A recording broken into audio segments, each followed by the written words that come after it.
सभा में बैठा तो बाबा जी की बात उसे अच्छी लगी। कथा के बाद गया, बोले बाबा जी मुझे आपको गुरु बनाना, मंत्र दे दो।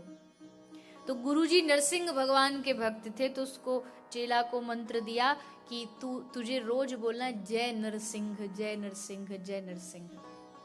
बोला ठीक है, अब चल दिया। अब बेचारा पढ़ा लिखा तो है नहीं, कुछ मंत्र वंत्र लिखा नहीं। अब आ रहा था जय नरसिंह कहता कहता, अब मन उसका अपनी भैंसों में कि पता नहीं कहाँ होंगी, चढ़ती चढ़ती कहीं दूर तो नहीं निकल गई, मन वही है। तो अब वो मंत्र जाप करता करता भूल गया कि गुरुजी ने क्या मंत्र दिया था। अब जय नरसिंह तो भूल गया, अब उसके मन में भैंस चल रही, इसलिए अब बोल रहा है भैंस का सींग भैंस का सींग भैंस का सींग। अब बेचारे को तो पता नहीं कुछ भी, पर मन में उसको लग रहा आज तो मैं धन्य हो गया, गुरुजी ने कितना बढ़िया मंत्र दिया, उसी का जाप करने लगा। अब एक दिन चराने आया, भैंस वहां चल रही, बैठ के वही जाप कर रहा आंख बंद करके। अब लक्ष्मी जी थोड़ी सी ठाकुर जी से विनोद में बोली, प्रभु कैसे भक्त हैं आपके, बताओ ये भी कोई बात है, ये क्या मंत्र जाप कर रहा है, कुछ आता जाता नहीं। भगवान नारायण ने कहा नाना लक्ष्मी जी हल्के में मत लेना, बहुत बड़ा भक्त है ये मेरा, अंतर्यामी है। लक्ष्मी बोली मैं परीक्षा लेके देखूं? भगवान नारायण बोले लेके देखिए। अब लक्ष्मी जी आ गई।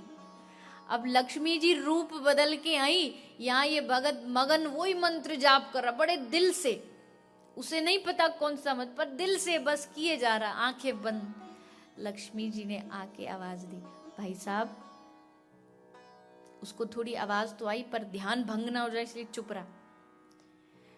अब ठाकुर जी ने सोचा कि लक्ष्मी जी अकेली गई, कुछ गड़बड़ ना कर दे, इसलिए भगवान भी आ गए और पास में गुफा में छुप करके सब देखने लगे।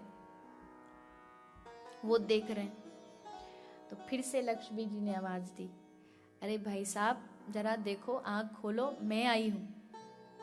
अब उसने देखा ये महिला बड़ा डिस्टर्ब कर रही है हमारे ध्यान में। अब तो हद ही हो गई, लक्ष्मी जी इतना पीछे पड़ी, आंख खोलो आंख खोलो, और आंख उसको हिला करके लक्ष्मी जी ने कहा कि भैया तू किसका ध्यान कर रहा है?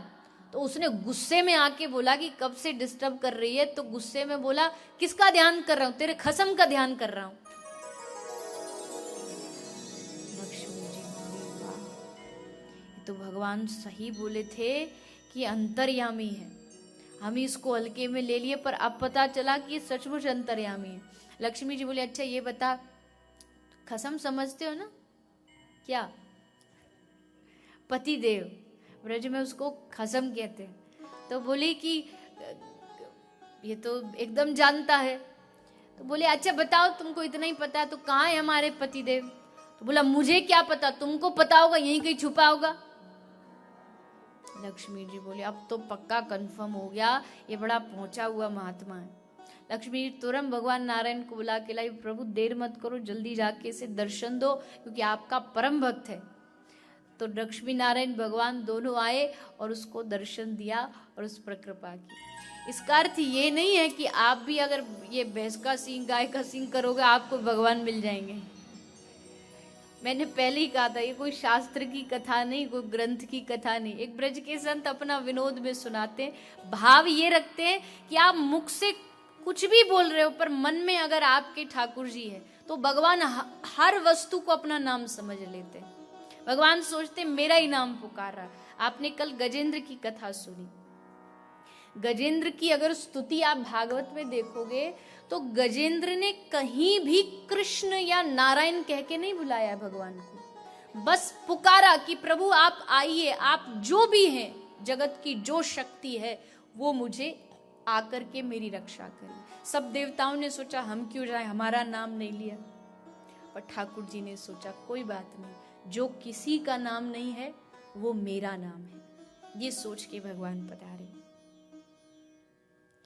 तो गर्गाचार्य जी कह रहे हैं यशोदा मैया से कि माता आपके पुत्र की क्या कहे, ये तो जिस नाम से पुकारे जाएंगे, जो जिस भाव से पुकारेगा उस नाम से ये पहुंच जाते हैं। ऐसा सुंदर श्री प्रभु का नामकरण हुआ धीरे धीरे श्री ठाकुर जी अब बड़े होने लगे। भगवान ने ऊखल बंधन की लीला करते हुए यमलार्जुन का उद्धार किया और थोड़े बड़े हुए चलने लगे, चलना सीखा, घर से बाहर निकले, बाहर जाकर के गोपियों के घर जाने लगे। गोपियों की इच्छा होती थी कि श्री ठाकुर जी हमारे घर आए, हमारे साथ बातें करें, हमारे हाथ से निकाला गया माखन प्रभु सेवन करें। ये भाव सब गोपियों के हृदय में होता था। भगवान भी इन सब गोपियों को आनंद देते हुए अब भगवान ने विचार किया कुछ ऐसा किया जाए जिससे जितनी भी ब्रज की माताएं हैं, जितनी भी ब्रज की गोपी हैं, इनके हाथ से निकाला गया माखन मैं स्वीकार करूं। भगवान ने एक मंडली बनाई और माखन चोरी आरंभ कर दी। भगवान ने माखन चोरी आरंभ की और गोपी माता यशोदा के पास शिकायत लेकर के आने लगी। एक दिन सुबह सारी गोपियां श्री कृष्ण की शिकायत करने के लिए यशोदा मैया के पास पहुंच गई और जाकर के मैया से कह रही, वत्सान मुंचन क्वचिद समये क्रोश संजात हाशः स्तेयं स्वादवत्यदधिपय कल्पितैस्तेययोगैः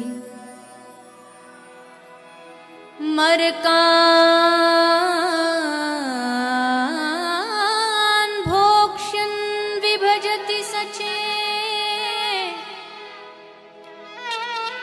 नाति भाण्डं भिनत्ति द्रव्यालाभे सगृह कुपीतो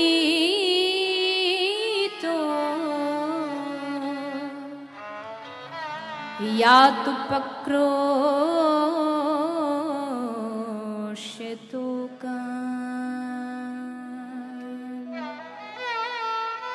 बड़ी सुंदर शिकायत करती है गोपी।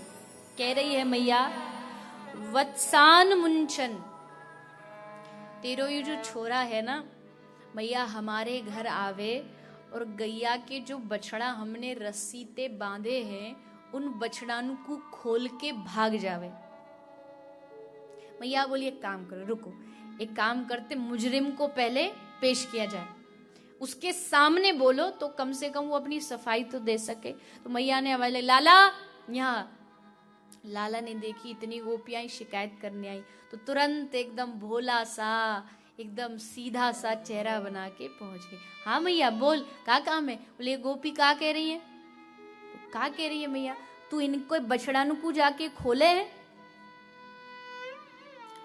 वत्सान मुंचन क्वचित समय, एक बात तो मैया ये कि समय अनुसार, टाइम टेबल के अनुसार खोल दे तो बात भी, क्वचित समय कभी भी आता बछड़े खोल करके भाग जाता है। मैया बछड़े आते हैं, सारी गैया का दूध पी गए। अब शाम को सास ने पूछी कि दूध निकाल के लाई, तो मैंने कही मैया दूध तो बछड़ा पी गए। तो बोली ना ना ना, बछड़ा ना पी गए, तू ही पी गई होगी। और मैया वह लगी में सास के संग नंद ने भी हाथ मिला दियो। बोली हाँ हाँ माँ तू सही कह रही, तेने देखी ना जब अपनी माई के आई तो ऐसी ही, अब देख ऐसी हो गई, यू चोरी कर करके पीवे। मैया इतनी डांट पड़ी, मुंह को इतनी डांट पड़ी, पूछना आते। मैया ने पूछी, लाला तेने यहाँ के बछड़न को खोलो? ठाकुर जी बोले, देख मैया एक बात बता, जब मुंह को भूख लगे है तो मैं कहा करूं, जोर जोर ते रोवे लगूं, तो मैया तू अपने आप समझ जाए कि लाला को अब दूध पीवो है। तो मैया वो छोटे छोटे बछड़ा इतनी जोर ते चिल्ला रहे, बार बार आवाज लगा रहे। यू जो गोपी है ना, यू दिखने में ही सूदी पर है नहीं, पत्थर दिल है या को। मैया मही ते निकल के चली गई पर याने बछड़ा को नहीं खोलो। पर मैया मुंह पे सहन नहीं भयो। मैंने सोची बछड़ा भूखो होगो प्यासो होगो, मैंने तुरंत रस्सी खोल के वाकू वाकी मैया ते मिलवा दियो। मैया बोली वाह मेरे लाल क्या बात है, लाला हो तो ऐसो।